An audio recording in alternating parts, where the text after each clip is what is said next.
المؤتمر الفلسطيني الخامس المشترك بيننا وبين الأردن الشقيق، الاحتلال الإسرائيلي حاول يغتاله بعدم إصدار التصاريح الخاصة للمؤتمر.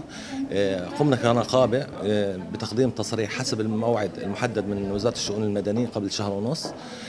قدمنا قائمة ب 46 محاضر ومشارك من الأردن الشقيق. بنتفاجأ أنه تم رفض التصاريح الوفد كامل. رددنا عدنا وقدمنا الطلب مرة ثانية. في المحصلة النهائية 3 مرات رفضوا الاحتلال الإسرائيلي يدخل الوفد الأردني. حاولنا أنه دركنا الموضوع وهم موجودين فعلا عن طريق التواصل الاجتماعي وعن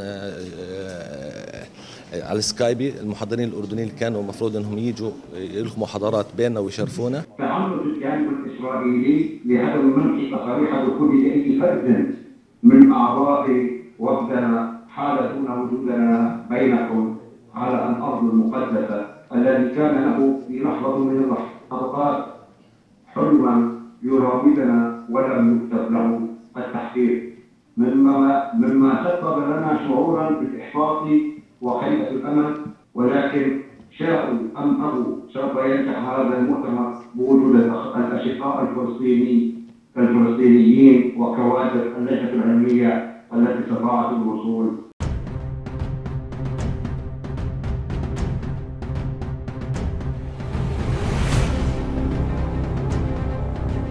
المؤتمر الفلسطيني الأردني المشترك كل سنة بنعقد، مرة عندنا هون في فلسطين ومرة في الأردن الشقيق. تكمن أهمية هذا المؤتمر بتبادل الخبرات العلمية والعملية بين كوادرنا كاختصاصية بصريات وبالشراكة مع جمعية أطباء العيون إن كان عندنا هون في فلسطين أو أطباء العيون في الأردن الشقيق.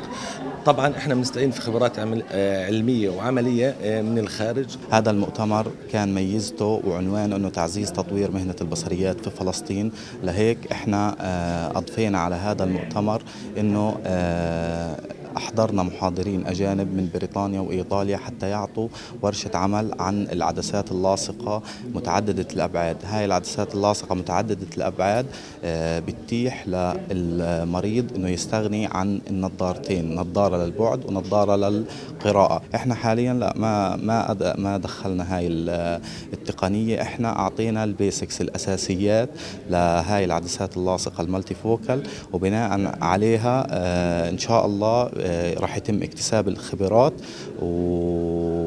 ويبلشوا الأخصائيين في المراكز إنهم يعملوا لها تركيب.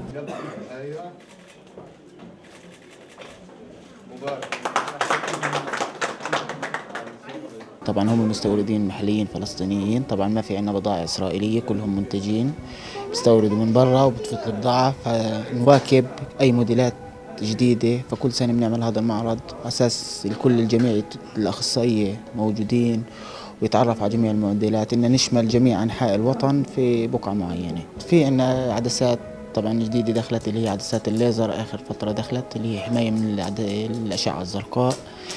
الأجهزة طبعا في عندنا شركة عارضة أجهزة، أحدث أجهزة موجودة. أبنائي، زملائي، زميلاتي الشباب والشابات المحترمين، كل أمل بكم بمستقبل مشرق وتقدم باهر لهذه المهنة. أنصحكم بالحفاظ عليها بطابعها الطبي بما تحمله من سمو ورعاية واهتمام، وعدم التعامل معها بصورة تجارية تفقدها جوهرها الطبي. نحن في زمن العلم والتكنولوجيا، استمروا مع ما هو جديد وحديث في علم البصريات، وأكملوا المسيرة بمثابرة وثبات.